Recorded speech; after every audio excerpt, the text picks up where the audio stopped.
চারজন মেয়ে একটি আইল্যান্ডে ঘুরতে যায়, আর সেই আইল্যান্ডে যাওয়াই ছিল তাদের জীবনের সবথেকে বড় ভুল।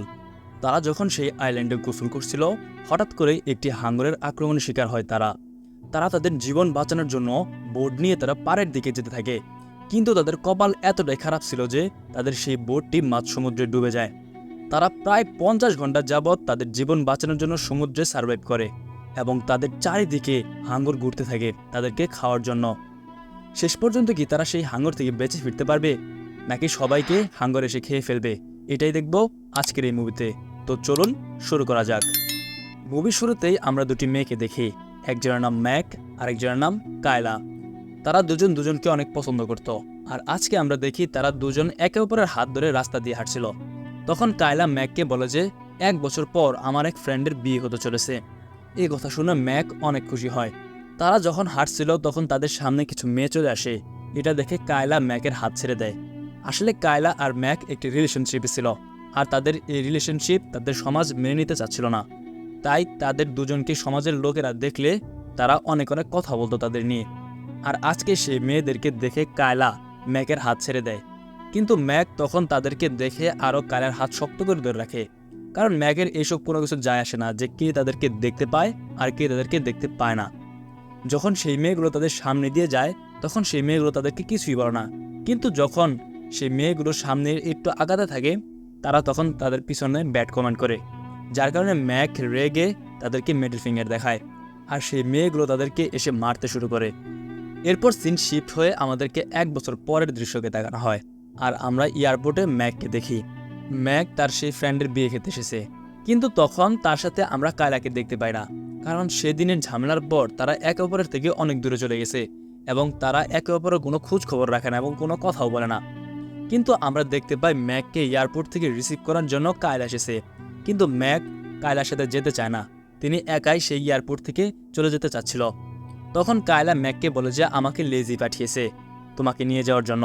এখানে লেজি হলো ম্যাকের ফ্রেন্ড, যার বিয়ে খেতে এসেছে তারা। তখন তারা একটি গাড়িতে চড়ে সেই বিয়ে বাড়ির দিকে রওনা করে, কিন্তু তারা রাস্তায় কেউ কারোর সাথে কথা বলে না। একটু পর তারা হোটেলে চলে আসে এবং তাদের সব ফ্রেন্ডদেরকে একসাথে দেখে তারা সবাই খুশি হয়ে যায়। তখন লেজি বলে যে আমরা কালকের দিনের জন্য একটি দুর্দান্ত প্ল্যান করেছি, যেটা আমাদের সারা জীবন মনে রাখার মতো হবে। কিন্তু তারা তো জানতো না যে কালকের দিনই অনেকের শেষ দিন হতে চলেছে। এরপর তারা বিচে ওয়ার্ক করার জন্য তারা ঘুরতে থাকে, এবং তাদের সাথে একটি মেয়ের পরিচয় হয়। তার নাম হলো সোফিয়া। সোফিয়াও লেজির একটি ফ্রেন্ড ছিল। একটু পর তারা হোটেলে ফিরে এসে তারা একটি ফ্যামিলি পার্টিতে যোগ দেয়। তখন আমরা জনকে দেখতে পাই। জন লেজির হাজব্যান্ড। তখন জন লেজিকে একটি এঙ্গেজমেন্ট রিং পরিয়ে দেয়, আর এগুলো দেখে ম্যাক কায়লার দিকে তাকিয়ে থাকে। তারা মনে মনে এখনো তাদেরকে পছন্দ করত, কিন্তু তারা প্রকাশ করত না। এর পরের দিন আমরা তাদেরকে একটি বোটের উপরে দেখি। তারা 5 জন মিলে আজকের পুরো দিন একটি আইল্যান্ডে কাটানোর প্ল্যান করেছে, আর সূর্য অস্ত যাওয়ার আগেই তারা আবার হোটেলে ফিরে আসবে। কিন্তু কে জানতো যে আজকের দিনই তাদের মধ্যে অনেকেরই শেষ দিন হতে চলেছে। এরপর তারা সেই আইল্যান্ডে যেতে শুরু করে, কিন্তু যাওয়ার সময় তারা সবাই মোবাইলের উপর বিজি হয়ে যায়, কেউ কারোর সাথে কথা বলে না। তখন লেজি তাদের সবার ফোন একটি ব্যাগের ভেতরে রেখে দেয়, আর বলে যে আজকের দিনে কেউ কোনো সোশ্যাল মিডিয়া চালাতে পারবে না, আজকে শুধু আমরা এনজয় করব। আর বেশ কিছুক্ষণ যাওয়ার পর তারা একটি আইল্যান্ডে পৌঁছে যায়। এরপর লেজি ম্যাক আর কায়লাকে বোট থেকে নামতে বলে। তারা বলে যে আমরা জানি তোমাদের দুজনের মধ্যে অনেক ঝামেলা চলছে, তোমরা আগে তোমাদের ঝামেলা মেটাও, তারপরে আইল্যান্ডের অপর পাশে আমাদের সাথে দেখা করবে। এরপর তাদেরকে রেখে তারা আইল্যান্ডের অপর প্রান্তে চলে যায়, আর এদিকে তাদের দুজনকে আইল্যান্ডে একা রেখে তারা অপর প্রান্তে অপেক্ষা করতে থাকে। বেশ কিছুক্ষণ কেটে যায়, কিন্তু তারা কেউ কারোর সাথে কথাই বলে না। একটু পর ম্যাক কায়লাকে বলে যে আমার এখানে বসে যাও, আমাদের আইল্যান্ডের অপর প্রান্তে যেতে হবে, এভাবে হাঁটাহাঁটি করে কোনো লাভ হবে না, আমরা কিছুক্ষণ বিশ্রাম নেব, তারপর আইল্যান্ডের অপর প্রান্তে যাওয়ার চেষ্টা করব। ম্যাক কায়লার সাথে প্রায় 1 বছর পর ভালোভাবে কথা বলল। এটা শুনে কায়লার অনেক ভালো লাগে, যার জন্য ম্যাকের কথায় তিনি সেখানে গিয়ে বসে পড়ে। তখন তারা একে অপরের কাছে ক্ষমা চায়, আর তারা 1 বছর আগে যে ভুলটা করেছিল সেগুলো সংশোধন করে তারা আবার আগের মতো হয়ে যায়। এরপর তারা সব রাগ ও বিমান ভেঙে তাদের সেই ফ্রেন্ডের কাছে চলে যায়। এগুলো দেখে লেজি খুবই খুশি হয়ে যায় যে প্রায় 1 বছর পর তাদের সম্পর্ক আবার ঠিক হয়ে গেছে। বেশ কিছুক্ষণ পর সোফিয়া আর লেজি পানিতে নামে। তখন আমরা দেখি হঠাৎ করে নীল পানি রক্তে লাল হয়ে যাচ্ছিল। তখন তারা বুঝতে পারে যে সোফিয়ার পা কেটে এইসব রক্ত বের হচ্ছে। তার পা দিয়ে এত পরিমাণে রক্ত বের হচ্ছিল যে সোফিয়া তার পায়ের ব্যথা সহ্যই করতে পারছিল না। তখন সেখানে থাকা একটি মেয়ে বলে যে সোফিয়াকে হাঙ্গরে আক্রমণ করেছে, আর সেই মেয়েটির নাম হলো জুলি। তার রক্ত এমনভাবে পড়ছিল যে সে যদি এভাবে কয়েক মিনিট থাকে তাহলে তিনি মারা যেতে পারে, কারণ রক্ত অনেক পরিমাণে পড়ছিল। তখন সবাই তাড়াতাড়ি করে সোফিয়াকে একটি বোর্ডে তোলে, আর সেই বোর্ডটি শহরের দিকে যেতে থাকে। তখন ম্যাক তার ফোনটি ব্যাগ থেকে বের করে এবং জনের সাথে যোগাযোগ করার চেষ্টা করে, যাতে জন তাদেরকে কোনো সাহায্য করতে পারে। সমুদ্রের মাঝখানে থাকার কারণে তারা কোনো ফোনের নেটওয়ার্কই আসছিল না। তারা শহর থেকে কোনো সাহায্য চাইতে পারবে না। এখন যা করার তাদের নিজেদেরকেই করতে হবে। তারা যদি বেশ কিছুক্ষণ এভাবে আটকে থাকে তাহলে সোফিয়ার অবস্থা খুবই খারাপ হয়ে যাবে, এমনকি তিনি মারাও যেতে পারেন। তখন তারা সোফিয়ার পা থেকে রক্ত বন্ধ করার জন্য তারা তাদের জামা কাপড় খুলে তার পায়ে বেঁধে দেয়। এরপর তারা তাড়াতাড়ি করে সেই বোটটি আবার চালাতে শুরু করে, কিন্তু তাদের বিপদ তাদের কাছে সরছেই না। তারা যখন সেই বোটটি নিয়ে তাড়াতাড়ি তাদের শহরে যাচ্ছিল, ঠিক তখনই একটি পাথরের সাথে আটকে বোটটি অনেক বড় ফুটো হয়ে যায়, যার কারণে বোর্ডের ভেতরে অনেক পানি ঢুকতে থাকে। এটা দেখে তো তারা আরও চিন্তিত হয়ে পড়ে যে এখন তারা শহরের দিকে কিভাবে যাবে। এমনকি তারা যদি তাড়াতাড়ি করে সোফিয়াকে শহরে না নিয়ে যায় এবং ট্রিটমেন্ট না দেওয়া হয় তাহলে সোফিয়া মারা যাবে। এরপর তাদের বোর্ডের ভেতরে অনেক পানি ঢুকে যায় এবং তাদের বোটটি আস্তে আস্তে ডুবতে থাকে। একটু পর সোফিয়া অজ্ঞান হয়ে যায়।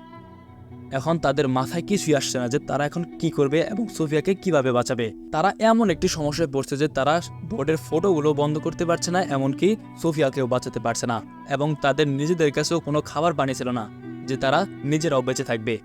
এরপর লেজি বলে যে আজকে আমার বিয়ে, আর বিয়ের আগে যদি এরকম অঘটন হয় তাহলে আমাকে আর কেউ বিয়ে করবে না। তোমরা কিছু একটা করো যাতে আমরা সবাই এখান থেকে বেঁচে ফিরতে পারি। একটু পর লেজি বলে যে আর কিছুক্ষণের মধ্যেই এই বোটটি ডুবে যাবে, আর আমি সাঁতারও পারি না। তার এই কথা শুনে সবাই তো অনেক চিন্তিত হয়ে পড়ে যে এক তো সোফিয়ার অবস্থা অনেক খারাপ হয়ে গেছে, এবং যদি বোটটি ডুবে যায় তাহলে আমরা সবাই মারা যাব। এরপর তারা সবাই বোট থেকে নেমে যায়, আর এদিকে সোফিয়াও অজ্ঞান হয়ে পড়েছিল এবং লেজিও সাঁতার কাটতে পারে না। এখন তাদের 4 জনের উপরই বিপদ, কিন্তু তারা এই বিপদ থেকে কিভাবে ফিরবে সেটা জানতে হলে আরও কিছুক্ষণ সময় নিয়ে দেখতে হবে আপনাদেরকে। সোফিয়াকে একটি লাইফ জ্যাকেট পরিয়ে কোনো রকমে ভাসিয়ে রাখে তারা, এবং লেজিকে একটি ব্যাগ দেয়। আর দুজন তারা সাঁতার পারত, যার জন্য তারা কিছুই না। এরকম করে তারা কোনো রকমের পানিতে ভেসে থাকে। এখন তারা এমন একটি পরিস্থিতিতে পড়ে আছে যে তারা সেই আইল্যান্ডেও ফিরে যেতে পারছে না, এমনকি তারা শহরের দিকেও ফিরে যেতে পারছে না। আর এভাবে চলতে থাকলে তারা সোফিয়াকে আর বাঁচাতে পারবে না। আর এভাবে যদি তারা পানিতে ভেসে থাকে তাহলে কিছুক্ষণের মধ্যেই হাঙর এসে তাদেরকে খেয়ে ফেলবে, না হয় সোফিয়া রক্তশূন্যতায় মারা যাবে। একটু পর আমরা দেখি সোফিয়ার বডি আস্তে আস্তে ফ্যাকাশে হয়ে আসছে। তখন তারা বুঝতে পারে যে সোফিয়া মারা গিয়েছে। এখন তাদেরকে আর বাঁচার মতো আর কোনো কিছু করার নেই। সোফিয়া তো মারা গিয়েছে, এখন তাদের বাঁচাবে কে? সোফিয়ার মৃত্যুতে লেজি অনেক ভেঙে পড়ে, কারণ সোফিয়ার লেজির খুব ভালো বন্ধু ছিল। এখন তারা সোফিয়ার লাশ যদি পানিতে ভাসিয়ে না দেয় তাহলে রক্তের গন্ধে হাঙর এসে তাদেরকে আক্রমণ করতে পারে। লেজি এই কথা শুনে অনেক কষ্ট পায়, কিন্তু তার কিছুই করার ছিল না, কারণ তাদেরকে বেঁচে থাকতে হলে এখন সোফিয়ার লাশ তাদেরকে ভাসিয়ে দিতে হবে। এরপর তারা তার বডিতে পানিতে ভাসিয়ে দেয়। বেশ কিছুক্ষণ যাওয়ার পর একটি হাঙর এসে সেই বডিটি খেয়ে ফেলে। কয়েক ঘন্টা এভাবেই যেতে থাকে এবং তারা এভাবেই পানিতে ভেসে থাকে। তখন তার একটি প্ল্যান করে যে আমাদেরকে এভাবে পড়ে থাকলে চলবে না, আমাদেরকে যে কোনো উপায়ে পাড়ের দিকে একজনকে সাঁতার কেটে যেতে হবে, যাতে করে তিনি আমাদেরকে বোর্ড নিয়ে সাহায্য করতে পারেন। কারণ এভাবে যদি সবাই আমরা ভাসতে থাকি তাহলে হয়তো আমরা এক সময় সবাই ডুবে মারা যাব, না হলে আমাদেরকে সবাই হাঙর এসে খেয়ে ফেলবে। তখন কায়লা বলে যে আমি ভালো সাঁতার কাটতে পারি, আমি পাড়ের দিকে যেতে চাই।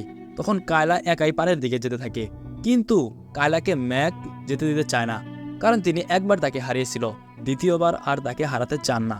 তখন লেজি হঠাৎ করে একটি হাঙর দেখতে পায়। তখন লেজি জোরে জোরে চিল্লাতে থাকে যাতে কেউ তাকে সাহায্য করতে পারে, কিন্তু সেই হাঙরটি লেজির দিকে আসে না। সেই হাঙরটি জুলির দিকে চলে যায়, কারণ জুলির হাত কেটে গিয়েছিল, যার কারণে রক্তের গন্ধে জুলির দিকে চলে যায় সেই হাঙরটি। জুলি অনেক সাহসী একটি মেয়ে ছিল। জুলি ম্যাকের কাছে একটি ছুরি নিতে যায় এবং সেই হাঙরটিকে মারার জন্য তিনি এগিয়ে আসে, কিন্তু এটা তো এমন হয়ে গেল যে পিঁপড়া হয়ে হাতির সাথে লড়াই করার মতো। যাই হোক, এরপর হাঙরটি জুলিকে খেয়ে ফেলে এবং চারিদিকে রক্তে পানি লাল হয়ে যায়, এবং জুলির লাশটাও খুঁজে পাওয়া যায় না। এখন তাদের 5 জনের মধ্যে 2 জন বেঁচে আছে, আর অন্যদিকে কায়লা বেঁচে আছে কিনা তাও তারা জানে না। তারা 2 জন অনেক ভয় পেয়ে যায়, এবং তারা বেঁচে থাকবে কিনা এটা ভেবেও তারা ভালো করে সাঁতার কাটতে পারছিল না। বেশ কিছুক্ষণ পানিতে সাঁতার কাটার পর তারা তাদের সামনে একটি বোট ভেসে আসতে দেখা যায়। তারা সেই বোটটিকে দেখে চিৎকার করে তাদেরকে ডাকতে থাকে, কিন্তু সেই বোটে পাটি চলছিল, যার জন্য সেখানকার একটি লোকও তাদেরকে দেখতে পায় না। তারা প্রায় 7 ঘন্টা ধরে এভাবে পানিতে ভেসে আসে, এমনকি তারা কোনো কিছু খেতেও পারছে না।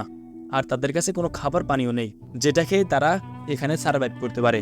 এভাবে ভাসতে ভাসতে রাত হয়ে যায় এবং হঠাৎ করেই রাতে বৃষ্টি হতে শুরু করে। তখন ম্যাক লেজিকে বলে যে আমি মনে হয় আর বেঁচে থাকতে পারবো না। তখন লেজি বলে যে তুমি তোমার জন্য না বাঁচলেও তুমি কায়লার জন্য বেঁচে থাকো, কারণ কায়লা তোমাকে অনেক ভালোবাসে। যখন তোমরা আলাদা হয়ে গিয়েছিলে তখন তোমার কথা কায়লা সবসময়ই বলতো। একটু পর তারা ঘুমিয়ে পড়ে। তখন লেজি তার পকেট থেকে একটি ব্রেসলেট বের করে ম্যাকের পকেটে ঢুকিয়ে দেয় এবং লেজি বুঝতে পারে যে তিনি আর বেঁচে থাকতে পারবেন না, কারণ তারা প্রায় 50 ঘন্টা যাবৎ এভাবে ভেসে আছে। তিনি তার লাইফ জ্যাকেটটি ম্যাককে পরিয়ে দেন এবং তিনি পানিতে ডুবে সেখানেই মারা যায়। সকালে ম্যাক ঘুম থেকে উঠে দেখে যে লেজি তার কাছে নেই।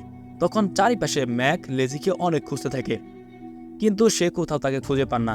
এখন তিনি বেঁচে থাকার আশা তিনি একবারে ছেড়ে দিয়েছেন। তিনি ভেবেই নিয়েছিলেন যে তিনি আর বেঁচে থাকতে পারবেন না। কিন্তু কায়লার কথা ভেবে তিনি আবার সাঁতার কাটতে শুরু করে এবং পাড়ের দিকে তিনি আসতে থাকে। কিন্তু হঠাৎ করে সেখানে একটি হাঙর চলে আসে এবং তার চারপাশে ঘুরতে শুরু করে। হাঙরের হাত থেকে বাঁচার জন্য তারা আবার সাঁতার কাটতে শুরু করেন এবং হাঙরটি তার রক্তের গন্ধ পেয়ে তার দিকে আবার আসতে থাকে। তখন ম্যাক একটি প্ল্যান বানায়। তার লাইফ জ্যাকেটটি তার হাতের সব রক্তগুলো মুছে সে ছুঁড়ে দূরে ফেলে দেয়। যখন সেই লাইফ জ্যাকেটটি ছুঁড়ে ফেলে দেয়, হাঙরটি সেই জায়গায় রক্তের গন্ধ পেয়ে অন্যদিকে যেতে শুরু করে। আর এই সুযোগে ম্যাক তিনি পাথরের উপরে উঠে যায়। ম্যাকের অবস্থা আস্তে আস্তে খারাপ হয়ে আসছিল, কারণ জীবিত থেকে তিনি মৃত মানুষের মতো হয়ে গেছিল। বেশ কিছুক্ষণ পর আমরা দেখি ম্যাক পাথরের উপর শুয়ে আছে আর তার হাতটি পানিতে ভেসে আছে, আর তার হাতের রক্তের গন্ধে হাঙরটি আবার তার কাছে চলে আসছিল। তখন তার হাতটি উপরে উঠে নেয়, কারণ ম্যাক ধরে নিয়েছিল যে তিনি আর বেঁচে থাকতে পারবেন না। এমনকি সমুদ্রের পানি আস্তে আস্তে বাড়ছিল। সমুদ্রের পানি বেড়ে গেলে পাথরটি ডুবে যাবে আর সেই হাঙরটিও খেয়ে ফেলতে পারে তাদেরকে।